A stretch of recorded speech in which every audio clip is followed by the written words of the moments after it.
하나님의 신령한 은혜가 사는 성도 가운데 충만하게 임하여서 영혼이 잘 되시고 범사가 잘 되시고 강건하게 되시기를 주님의 이름으로 축복합니다. 축복합니다. 요즘 친구 목사님들 만나서 부흥을 공부하는데 우리가 기대하는 게 다 부흥이더라고요. 부흥은 리바이벌이죠. 다시 사는 거예요. 하나님의 역사가 다시 일어나는 거예요. 그래서 저는 그랬습니다. 우리 친구 목사님들한테 심쿵이라고 하냐고. 심쿵이라고 아세요? 모르시는구나. 우리 Z세대는 다 압니다. 마음이 찡한 거예요. 뭔가 쿵하고 뭔가 두근두근 거리는 거예요. 이 새벽에 하나님으로 인하여 심쿵하시기를 바랍니다. 그냥 왔다 그냥 하지 마시고 하나님께서 우리를 만나주시면 심쿵만이 아니라 막 역사가 일어나요. 은혜가 일어납니다. 회복이 일어나고 치료가 일어나고 처음 사랑이 회복되는 게 이게 바로 부흥입니다. 그리고 우리 믿음이 회복되는 게 부흥입니다. 주님의 임재를 경험하는 게 부흥입니다. 문제가 풀어지고 하나님께서 역사하심을 깨닫는 게 부흥입니다. 주님께서 함께 하심이 믿어지는 것이 부흥인 줄로 믿습니다. 부흥을 기대하시기를 바랍니다. 하나님께서는 기대하는 자에게 은혜를 주셔요. 물론 기대 안 해도 우리 하나님 여전히 은혜를 베풀어 주시지만 기대하는 자는 하나님께서 나를 사랑하시는구나가 믿어지고 깨닫게 될 줄로 믿습니다. 오늘 말씀 우리 4절 말씀을 보실까요? 4절 말씀이 맨 위에 것만 보겠습니다. 4절 위에 4절만 시작. 그들이 또 바로에게 고하되 가나안 땅에 기근이 심하여 종들의 양떼를 칠 곳이 없기로 종들이 이곳에 거류하고자 왔사오니 아멘. 요셉이 형들과 아버지를 이제 인도해서 바로에게 갔습니다. 바로에게 인사를 드리는 거죠. 그러면서 네 무엇 하는 사람들이냐 이러면서 얘기를 할 때 그런 얘기를 합니다. 우리가 양떼를 치는데 가나안 땅에는 칠 곳이 없어요. 그래서 우리가 가나안 땅에 왔는데 가나안 땅에 거류하고자 왔습니다. 거류. 자, 거류가 무슨 뜻인지 보실까요? 현대인 성경에 보면 다시 이렇게 말하였다. 가나안 땅에는 기근이 심하여 우리 짐승을 기를 족초지가 없으므로 우리가 이곳에 잠시 살려고 왔습니다. 잠시 몇 년 산지 아세요? 잠시 430년 살아요. 그런데 430년 사는데 물론 하나님께서 그만 돌아가라 하면 돌아가는 거지요. 뭐 내일이라도 돌아가라면 돌아가는 겁니다. 하나님의 뜻으로 왔으니까 하나님의 뜻으로 살다가 하나님의 뜻으로 돌아가는 거죠. 분명한 것은 뭐예요? 정착하러 온 것이 아니라는 거예요. 우리에게는 돌아갈 고향이 있습니다. 그렇기 때문에 이 기근이 끝나면 하나님의 인도하심을 따라 우리는 돌아갈 겁니다. 어디로 돌아간다는 거예요? 하나님께서 주신 땅으로 돌아간다는 거예요. 자기 고향으로 돌아간다는 거예요. 그렇기 때문에 왕에게 이 애굽 왕에게 분명히 말합니다. 우리는 돌아갈 겁니다. 거류하고자 왔습니다. 잠시 머물러 왔습니다. 이러는 거예요. 이것이 바로 우리는 성도들의 믿음의 자세가 되어야 할 줄로 믿습니다. 이 야곱과 그의 자녀들은 어디서 왔어요? 가나안에서 왔습니다. 그리고 가나안에서 왔지만 애굽에 살다가 다시 가나안으로 돌아가는 거예요. 우리는 누가 죽으시면 그러죠. 죽으셨습니다 라고 그렇게 얘기하지 않고 돌아가셨습니다 라고 얘기를 하죠. 어디로 돌아가신 거예요? 흙으로 왔으니까 흙으로 돌아갔을까요? 그런 분이 있어요. 우리 믿음의 선조들 보면 어떤 좀 무궁화를 사랑하시는 분은 내가 죽거든 내 몸을 무궁화 나무 밑에 묻어라 그래서 그 무궁화의 나라 곳에 거름이 되겠다고 그런 위대한 우리 선조도 있습니다. 우리 흙으로 왔으니까 흙으로 돌아갈까요? 그렇기 때문에 돌아간다는 얘기 아니죠. 우리는 하나님께로부터 온 줄 믿으시기 바랍니다. 그래서 우리는 돌아갈 때는 하나님께로 돌아가는 거예요. 우리는 이 돌아갈 인생이라는 것을 잊으면 안 됩니다. 내 몸은 흙으로 왔기 때문에 흙으로 돌아갑니다. 그러나 우리의 영혼은 하나님께로 왔어요. 하나님께로 돌아가는 것입니다. 돌아가셔서 천상명 시인처럼 하나님 재밌게 잘 다녀왔어요. 이렇게 고백하면 참 좋겠어요. 분명히 잊지 마시기 바랍니다. 난 돌아갈 존재다. 이 땅에서 영원히 사는 게 아닙니다. 사람들이 영원히 살고 싶어 하죠. 그렇죠? 그래서 죽지 않는 그런 뭐 약 있으면 먹고 싶고, 약초가 있으면 먹고 싶고 그런 거죠. 불로장생. 그러나 우리는 돌아갈 존재다. 분명히 기억하고 살 때 어떤 삶을 살까요? 하나님께 돌아갈 거니까 돌아가셔서 하나님 앞으로 돌아가서 어떻게 말씀드릴까를 한번 생각해 보시기 바랍니다. 아유, 하나님 지질이 고생만 해다 왔네요. 이렇게 할 거예요. 하나님 감사합니다. 잘 다녀왔습니다. 이렇게 할 거예요. 하나님께서 이 땅에 보냈을 때는 다 뜻이 있어서 보낸 줄 믿으시기 바랍니다. 물론 부모님들은 그렇게 말하는 분 있어요. 실수하다 보니까 저놈이 태어났네요. 이러시면 실수로 다 태어났네. 부모님은 실수일지 모르지만 하나님은 절대 실수하지 않습니다. 그리고 우리 한 영혼이 태어나는 것은요, 절대 실수로 태어나는 게 아니에요. 하나님께서 태문을 열어주셔야 되는 거예요. 그러니까 우리가 이 땅에 태어나서 살고 있는 것은 다 하나님의 섭리고 하나님의 은혜고 하나님의 뜻과 계획 속에 있는 거예요. 그러면서 가장 잘 사는 인생이 어떤 인생이냐? 돈 많이 벌어서 해외여행 다니다가 그냥 건강하게 팔팔하게 살다가 2, 3일 앓고 자녀들 본 가운데서 그냥 죽는 게 잘 사는 게 아니라 이 땅에 나를 내신 하나님의 뜻을 발견하고 그 뜻을 따라 살다가 하나님 부르시면 하나님 앞으로 가는 인생이 복된 인생인 줄 믿습니다. 그래서 기도하는 거예요. 하나님, 저를 이 땅에 내신 이유가 뭔가요? 헛된 인생 하나도 없습니다. 그 때문에 하루를 살더라도 하나님의 뜻으로 사는 것이 정말 귀한 삶인 줄로 믿습니다. 세상은 은퇴를 정해놓죠. 은퇴를 정해놓고 퇴직을 정해놓습니다. 그러나 하나님 나라에서는 퇴직이 언제예요? 하나님 앞에 갔을 때 퇴직하는 거예요. 하나님, 이제 저 세상에서 사명 다 감당하고 불러주셔서 감사합니다. 그런데 돌아갈 때 하나님께로 돌아가야 할 줄로 믿습니다. 지옥으로 돌아가면 안 되는 거예요. 오늘 하나님을 예배하는 모든 성도님들 한 분도 빠짐없이 다 하나님 보좌 앞으로 돌아가는 복 있는 성도님들이 되시기를 주님의 이름으로 축복합니다. 이제 요셉이 아버지를 바로에게 다 인도하니까 바로 앞에서 야곱이 어떻게 합니까? 야곱이 바로를 축복한 것을 볼 수가 있어요. 7절 말씀을 보겠습니다. 함께 읽습니다. 시작. 요셉이 자기 아버지 야곱을 인도하여 바로 앞에 서게 하니 야곱이 바로에게 축복하매. 아멘. 애굽이라는 어마어마한 나라의 왕입니다. 황제죠. 그 앞에 갔어요. 이 야곱은 이렇게 보면은 참 초라한 모습 아닙니까? 먹을 게 없어서 온 거예요. 그리고 왕이 만약에 바로 허락하지 않으면 다시 돌아가야 됩니다. 그런데 야곱이 바로 앞에 서자마자 뭐라고 했어요? 축복하더라. 축복하더라. 궁금해요. 어떻게 축복했을까? 왕이시여, 바로이시여, 하나님의 은총을 받기를 원합니다. 뭐라고 했을까요? 분명한 것은 야곱이 바로를 축복했다는 것입니다. 누가 할 수 있는 일이에요? 하나님의 사람만 할 수 있는 일이에요.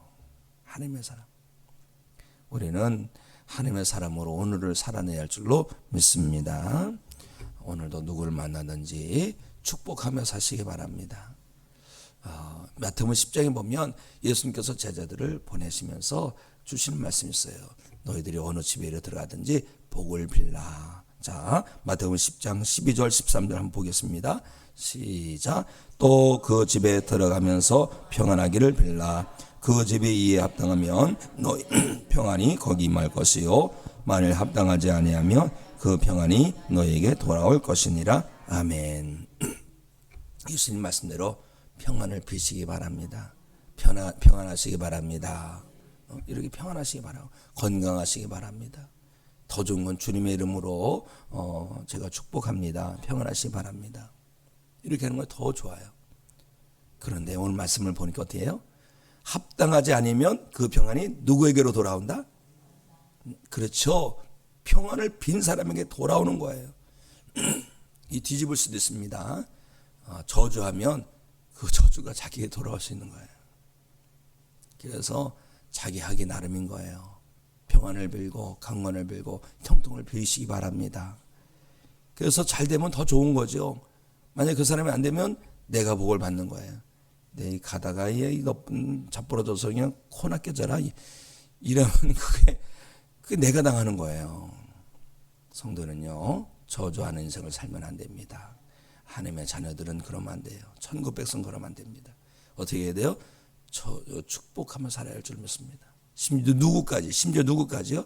나를 못 살게 구는 사람까지도 축복하시기 바랍니다. 자, 로마서 12장 14절 함께 읽습니다. 시작. 너희를 박해하는 자를 축복하라. 축복하고 저주하지 말라. 축복이 복인 줄로 믿습니다. 만복의 근원 되신 하나님께서 우리가 축복할 때 사실 복을 비는 사람을 더 잘되게 하실 것이 아니겠습니까?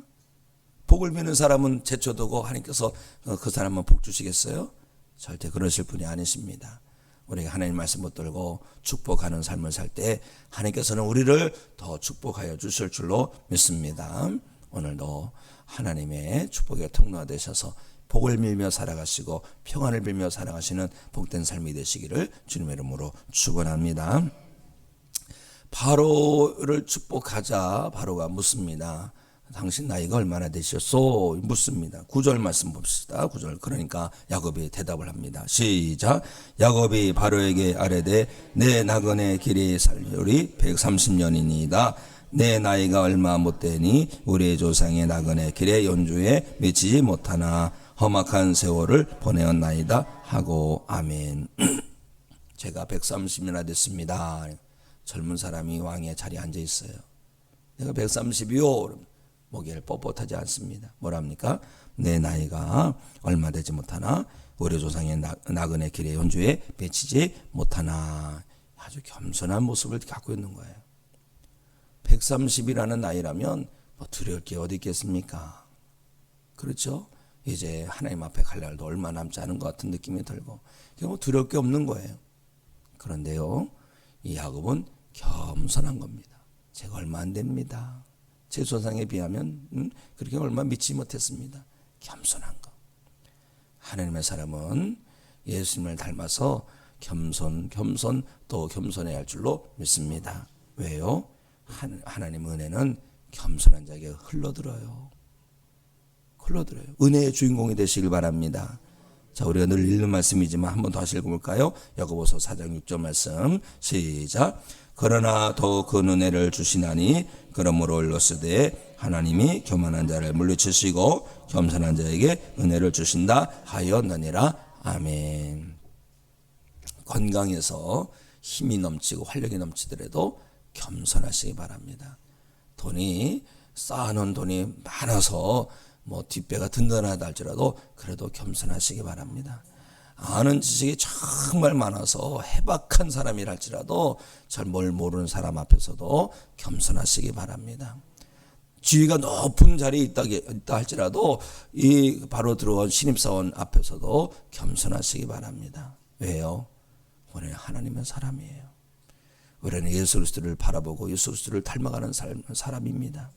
이걸 잊지 마십시오. 그래서 오늘도 하나님 앞에서 겸손함으로 예수님의 성품을 나의 인격 삶을 살아가는 믿음의 삶으로 열어가시기를 주님의 이름으로 축복합니다.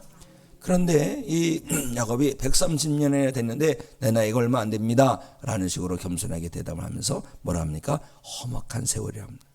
험악한 세월. 정말 험악한 세월이에요. 야곱의 인생이.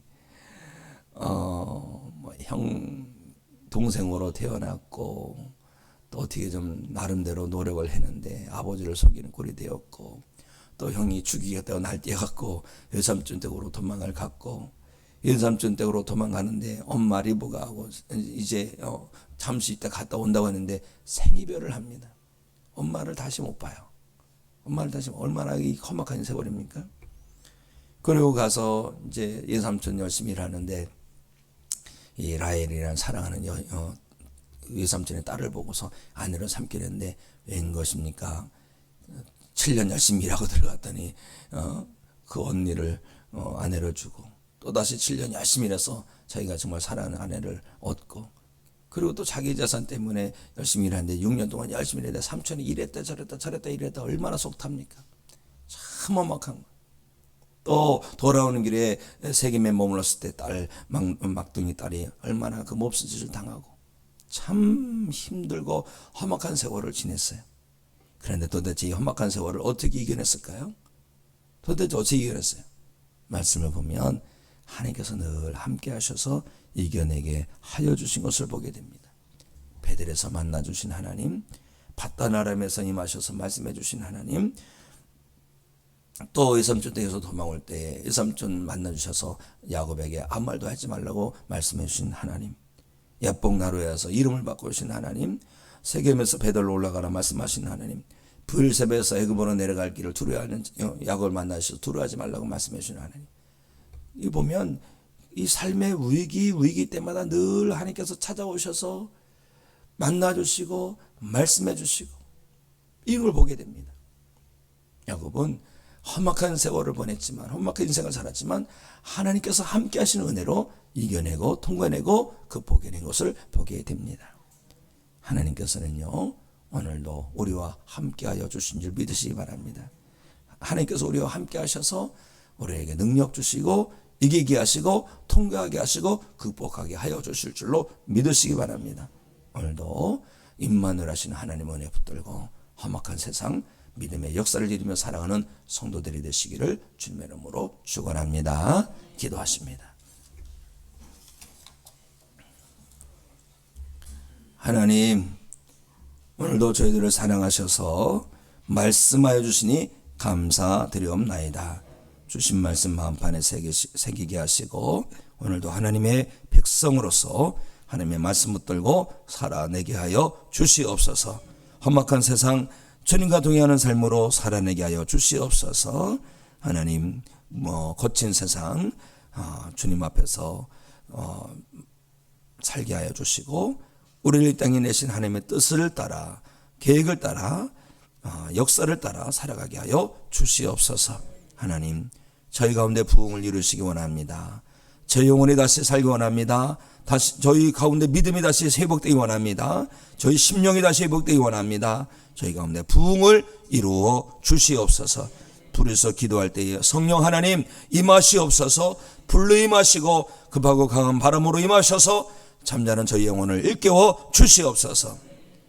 성령님께서 우리 가운데 함께 하셔서 우리 가운데 잠자는 탁월성을 깨어나게 해 주시옵시고 오늘도 우리 가운데 부어주신 그 탁월성을 가지고 하나님의 영광을 드러내며 살아가도록 붙들어 주시옵소서. 가지런한 기도 제목이 있습니다. 주일 아침에 간절히 부르셔서 기도할 때에 응답하여 주시옵소서. 말씀을 이루어 주시옵소서. 부르짖으라 하셨사오니 부르셔서 기도합니다. 하나님 아버지여 응답하시고 건져주시고 치료하여 주시고 일으켜 세워 주시옵소서. 예수 그리스도 이름으로 기도합나이다. 아멘.